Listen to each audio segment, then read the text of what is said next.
Bienvenue sur notre chaîne où les faits les plus terrifiants vous sont racontés. Aujourd'hui, découvrez des témoignages bouleversants, des histoires vraies qui nous montrent à quel point les réseaux sociaux peuvent devenir dangereux. Restez jusqu'à la fin, car une notification Snapchat peut parfois changer une vie à jamais.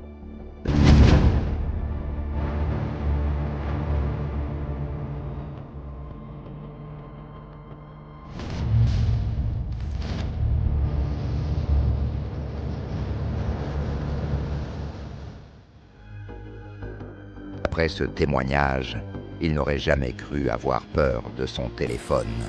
Mais chaque notification Snapchat le fait désormais flipper. Tout a commencé il y a quelques mois, quand son ami lui a montré des messages troublants.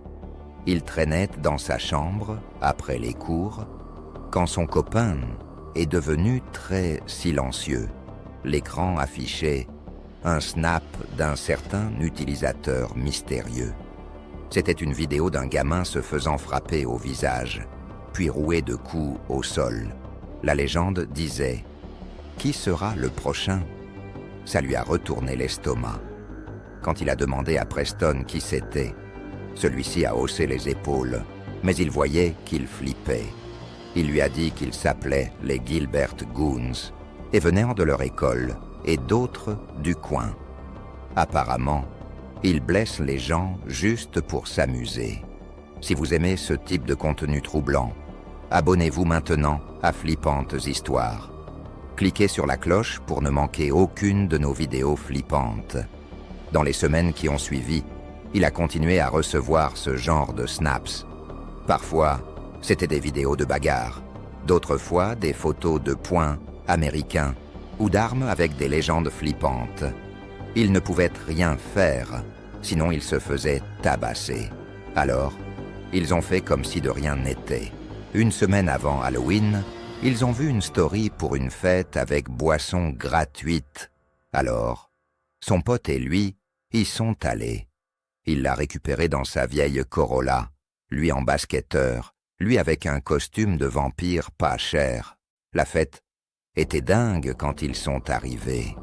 Des centaines de jeunes, la plupart déguisés, musique à fond, odeur de bière et d'alcool partout. Il traînait près du buffet, parlant aux potes du lycée, quand il a vu son ami se crisper. Il a suivi son regard et vu un groupe de mecs plus âgés entrer, pas déguisés, juste en jean et sweat à capuche. Vu comment les autres leur ont fait place, il n'a pas capté ce qui se passait. Ils ont voulu partir, mais l'un d'eux leur a bloqué le passage. Il l'a reconnu d'après certaines stories. Treston Billy, un des pires. Il a chopé le bras de son pote quand ils ont essayé de le contourner. Il a essayé de le défendre, mais Tron l'a fixé avec des yeux froids et durs. Il a dit que son pote devait avoir une petite discussion avec lui. D'un coup, deux autres gars étaient derrière eux et les poussaient vers le jardin. Une fois dehors, loin des autres, tout s'est passé très vite. Treston a plaqué son pote au sol, lui hurlant dessus pour les avoir ignorés. Son frère a tenté de calmer le jeu, mais Tron n'en avait rien à faire. Il l'a frappé fort et il est tombé. Il a voulu aider, mais quelqu'un l'a retenu. Il a dû rester là à regarder les gars le tabasser. Le bruit des coups de poing et de pied qui le frappaient, c'était brutal. Le corps de son pote qui tressaillait à chaque coup, ça va le hanter pour toujours. Il ne peut même pas dire combien de temps ça a duré. Ça lui a paru des heures. Puis il a entendu l'un d'eux dire « Il est KO ». Ils l'ont laissé là, étendu par terre, immobile. Il avait du sang sur le visage, étalé partout sur son costume. Puis Tron, ce crétin arrogant, l'a fixé avec un sourire narquois en lançant « À ton tour, vampire », avant de s'éloigner nonchalamment comme si de rien n'était. Dès qu'ils ont disparu, il a couru vers son pote, le secouant pour le réveiller. Mais rien, pas un mouvement. Ses mains tremblaient tellement en appelant les secours. Il est resté là, sa tête sur ses genoux, pleurant, le suppliant de se réveiller en vain. Les jours suivants sont flous dans sa mémoire. Il a fait des allers-retours entre hôpitaux et commissariats, expliquant l'incident. Mais en vain, car son pote ne s'est jamais réveillé. Il est décédé le 30 octobre, seulement 2 jours après l'agression. Il croyait que c'était fini, que tout était terminé. Mais il avait tellement tort. Le lendemain de sa mort, il a reçu un Snapchat d'un compte inconnu. C'était une photo de lui sur son lit d'hôpital, prise sans autorisation, c'était évident. La légende, tu es le prochain vampire. Ces faits sont tirés d'un drame réel à Queen Creek, Arizona, une banlieue au sud-est de Phoenix. Le 28 octobre 2023, Preston Lord, 16 ans, a été agressé lors d'une fête d'Halloween. Preston, en seconde, joueur de basket, y était avec ses coéquipiers. La fête annoncée sur Snapchat promettait costumes et alcool gratuits. Plus de 200 ados des lycées du coin s'y sont rendus.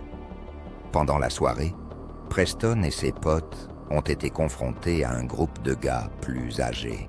Après qu'un ami a filmé une bagarre, la situation a dégénéré. Preston a été mis à terre, puis d'autres l'ont tabassé avant de fuir. Des témoins ont vu quelqu'un frapper Preston avant qu'il ne soit traîné hors de la route. La police a trouvé Preston grièvement blessé dans la rue. Il est décédé 2 jours plus tard. Le groupe responsable, les Gilbert Goons, sévissait depuis 2022, partageant leurs méfaits sur les réseaux comme Snapchat. 7 personnes ont été inculpées de meurtre et enlèvement. Treston Billy, 18 ans, Jacob Meissner, 17 ans, Taylor Sherman, 19 ans, Talan Renner, 17 ans, Dominic Turner, 20 ans, William Owen Hines, 18 ans, et Talan Vigil. Tous ont plaidé non coupables. Le verdict du procès a eu lieu en juillet 2025, vu la masse de preuves. La prochaine histoire nous rappelle que derrière un écran se cache parfois le pire des prédateurs. Il était 18 heures, une adolescente était avec son amie Abby. Elles attendaient toutes les deux. C'était bizarre. 2 filles seules à Riley Park. Le soleil se couchait, il n'était pas là. Jake était un homme gentil et attentionné selon elle. Homme de foi, disait-il, lui envoyant souvent de l'argent. Il la gâtait. Peu d'hommes font ça, pensait-elle. Il détestait les jeunes, les trouvant égoïstes. Jake, un rêve pour toute femme, elle était ravie. Elle pensait que c'était une belle occasion. Jolie robe discrète pour ses parents. C'était un secret. Partie tôt, elle avait dit aller chez une amie. Et la voilà maintenant. Va-t-il vraiment venir? Il l'avait dit. Elles ont entendu une voiture s'approcher.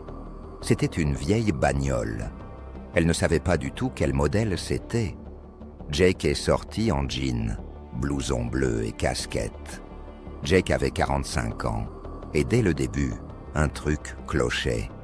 Mais Abby et elle, elles avaient décidé d'ignorer ça. On flippe pour rien, se répétait-elle. Il leur a souri timidement et a dit « On descend la colline ». Elles l'ont suivi dans les bois, s'enfonçant toujours plus. Plus elles avançaient, plus elles s'éloignaient des sentiers connus. L'air était figé. Leur souffle résonnait contre les arbres. Le soleil se couchait et lui restait muet. Où était passée sa gentillesse, sa chaleur? Elle se demandait si c'était que dans le chat. Pire, il n'avait pas dit pourquoi il l'avait invité.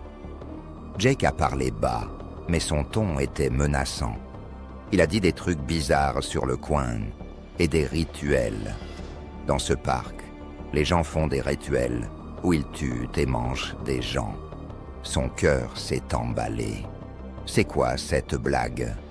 Elle a demandé nerveuse, mais son sourire devenu sinistre ne changea pas. À cet instant, tout a basculé. Il s'est figé sur place, son regard en coin, vide et sans vie disait « Ils m'ont demandé de vous tuer. » Je voulais fuir, mais j'avais peur des conséquences si on le faisait. Son téléphone n'avait pas de réseau. Abby et elle horrifiées, elles étaient loin du parc, sans aide, à proximité. Elles ont voulu rebrousser chemin, trop tard.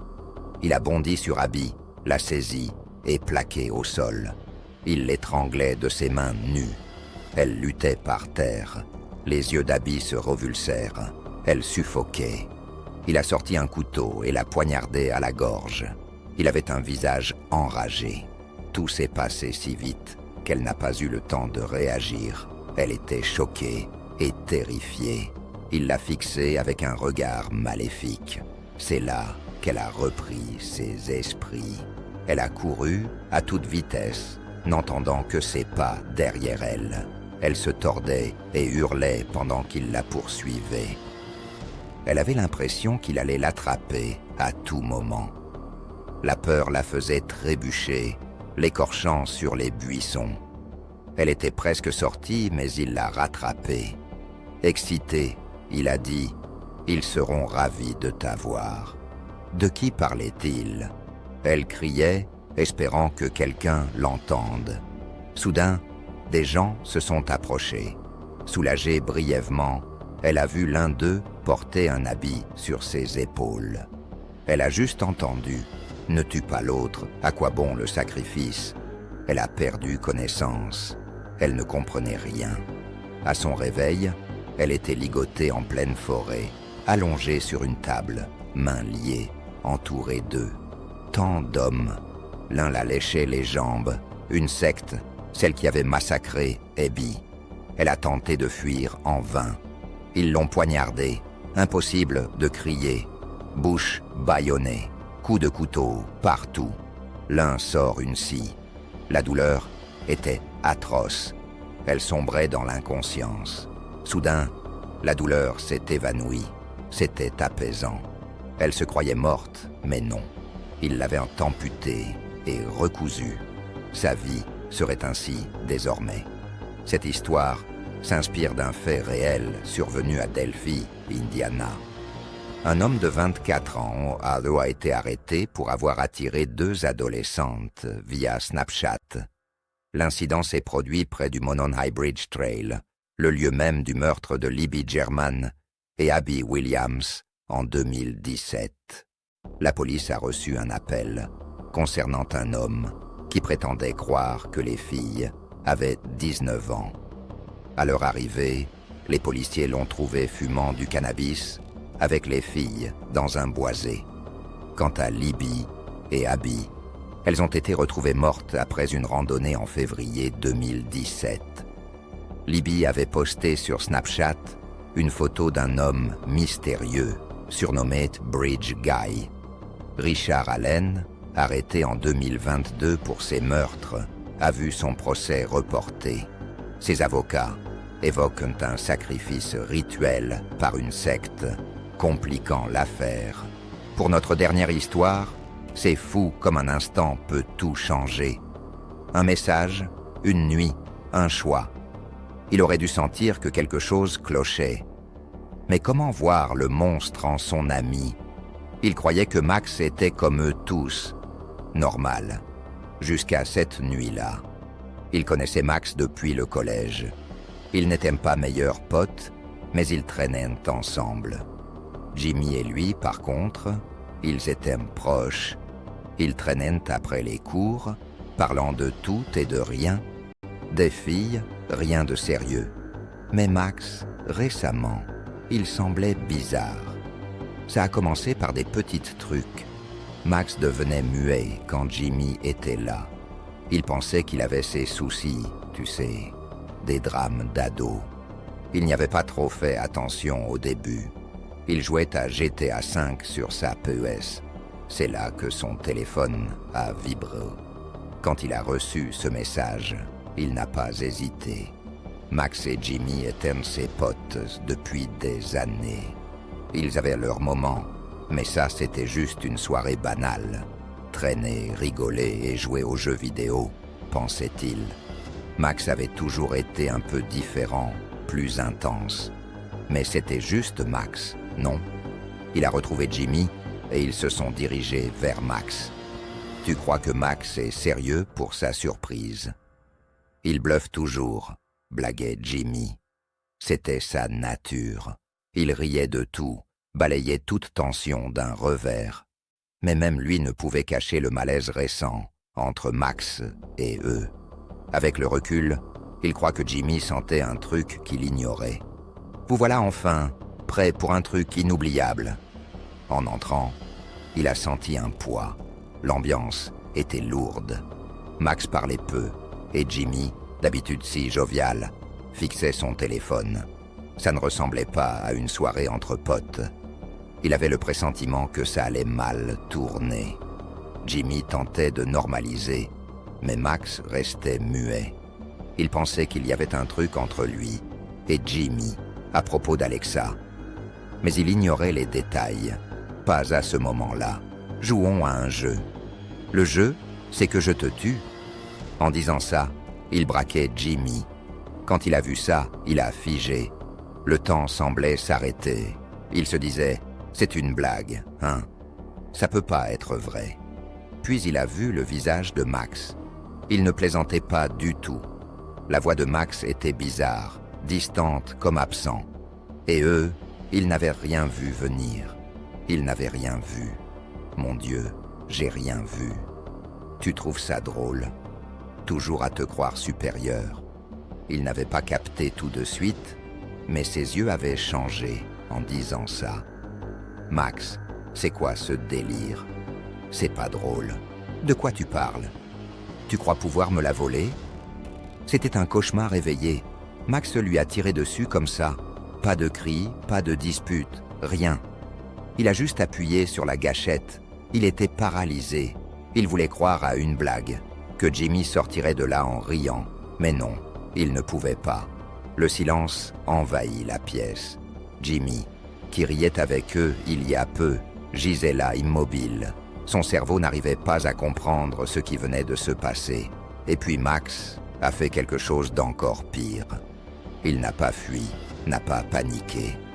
Dans un geste glaçant, il a sorti son téléphone. Il a pris une photo du corps de Jimmy. C'est là qu'il a compris que le Max qu'il connaissait n'existait plus. C'était un étranger, un monstre.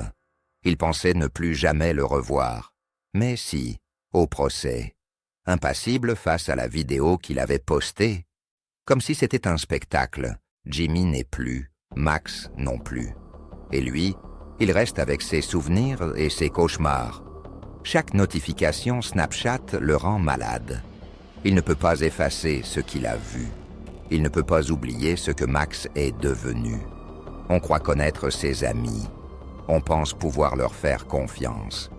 Mais parfois les vrais monstres sont juste à côté, guettant le moment de frapper. Cette histoire s'inspire d'un incident horrible survenu en février 2015. Maxwell Morton, 16 ans, a tué son ami Jimmy Patrick dans une petite ville de Pennsylvanie. Les deux ados étaient amis, mais la jalousie, surtout pour une fille, avait créé des tensions. Le soir du crime, Maxwell a invité Jimmy sous un faux prétexte. Dès l'arrivée de Jimmy, Maxwell lui a tiré dans la tête. Après le meurtre, Morton a pris un selfie avec le corps. Il l'a envoyé sur Snapchat.